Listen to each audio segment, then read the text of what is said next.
1226 ईस्वी की बात है। बुंदेलखंड की भूमि पर एक छोटा सा गांव बसा था, सरसोंडी। पीली सरसों की फसलों से घिरा यह गांव अपनी सादगी और शांति के लिए जाना जाता था। वहीं रहता था देवदत्त, 22 वर्ष का बलिष्ठ युवक, घुंघराले बाल, गेहुआ रंग, आंखों में दूर तक देख लेने वाली गहराई। अनाथ था, लेकिन कभी खुद को अकेला महसूस नहीं करता। गांव के पुजारी पंडित हरिनाथ ने उसे पाला था और उसे धर्म, नैतिकता और वीरता का पाठ पढ़ाया था।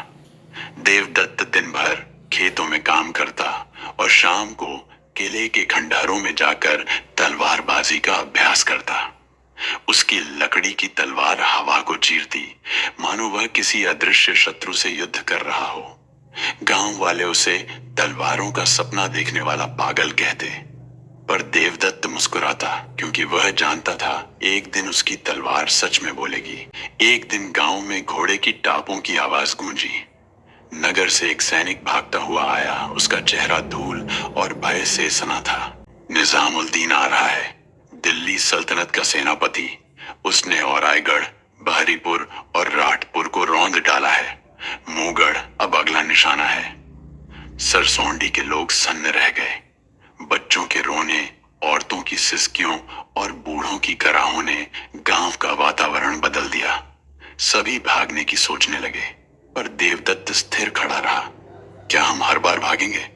उसने पुजारी से पूछा। पंडित हरिनाथ ने उसकी आंखों में देखा। वहां डर नहीं, ज्वाला थी। तो तू क्या करेगा बेटा? राजा वीरमल के पास जाऊंगा। मातृभूमि को यूं हारते नहीं देख सकता। मूगढ़ का किला काले पत्थरों से बना था, पर अंदर का दरबार सोने सा दमकता था। राजा वीरमल बुद्धिमान और न्यायप्रिय शासक थे, पर इस समय चिंता से घिरे थे। उनकी सेना छोटी थी, संसाधन सीमित और सैनिक हतोत्साहित। देवदत्त ने स्वयं को पेश किया, एक किसान का बेटा, और राजभवन में। महामंत्री ने तिरस्कार से पूछा। देवदत्त ने झुककर कहा, राजा के लिए लड़ने को रक्त चाहिए, पद नहीं। राज मुस्कुराए। तेरा नाम? देवदत्त। देवदत्त, तेरी हिम्मत को सलाम। पर क्या तू युद्ध की चतुराई जानता है? नहीं महाराज, पर मैं दुश्मन की आंखों में देखकर रास्ता ढूंढ सकता हूं। राजा ने उसे गुप्तचर दल में शामिल कर लिया। कई दरबारियों ने विरोध किया, पर राजा का हृदय देवदत्त की सच्चाई को पहचान गया था। देवदत्त को आदेश मिला, निजाम उल दीन की सेना के शिविरों में जाकर जानकारी जुटानी है।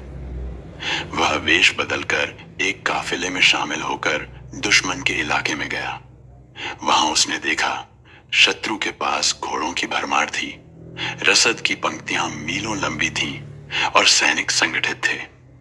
पर एक कमजोरी थी, रसद मार्ग बहुत लंबा, असुरक्षित था। यदि वही काट दिया जाए तो सेना बिना लड़े घुटनों पर आ सकती है। 3 रातों बाद वह लहूलुहान और थका हुआ मूगढ़ लौटा। उसके शरीर पर तलवार के घाव थे, पर आंखों में विजय की चमक थी।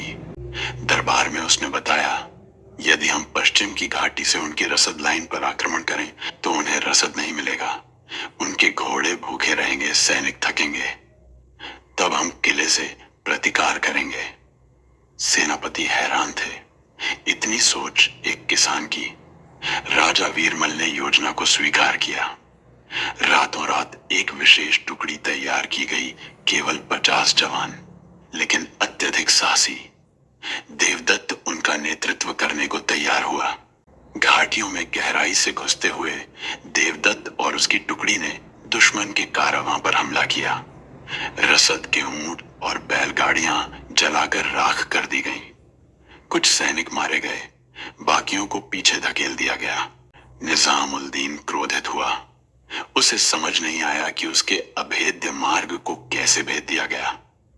मूगढ़ में उत्सव मनाया गया, पर देवदत्त ने शांत स्वर में कहा, अभी युद्ध बाकी है। निजामुद्दीन ने मूगढ़ पर सीधा आक्रमण करने का आदेश दिया। देवदत्त ने राजा से कहा, एक आखिरी चाल है, मैं दुश्मन को पहाड़ियों तक ले जाऊंगा। वहां हमने तेल के पीपे, पत्थरों और तीरंदाजों का इंतजाम किया है। जैसे ही वे घाटी में घुसेंगे हम हमला करेंगे। राजा सहमत हुए, पर उनका मन व्याकुल था। देवदत्त, क्या तू जानता है कि तू शायद लौट कर ना आए? देवदत्त मुस्कुराया। राजन, जो वीर अपने गांव को मरने से बचा ले वही अमर होता है। देवदत्त ने छोटी टुकड़ी लेकर दुश्मन को उकसाया।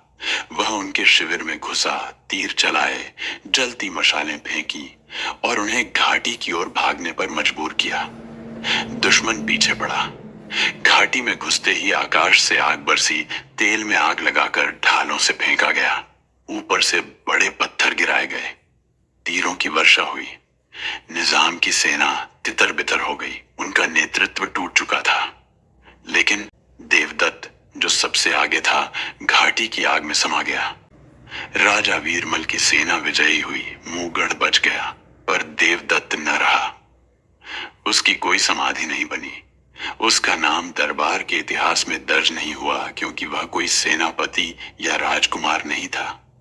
लेकिन गांव सरसोंडी में एक पीपल के नीचे एक पत्थर पर यह लिखा गया, यहां वह सोता है जो इतिहास में नहीं लेकिन आत्मा में अमर है देवदत्त। आज भी बुंदेलखंड के बुजुर्ग अपनी संतान को कहते हैं, अगर सच्ची वीरता देखनी हो तो देवदत्त को याद करो, जिसने बिना नाम के राष्ट्र को बचा लिया।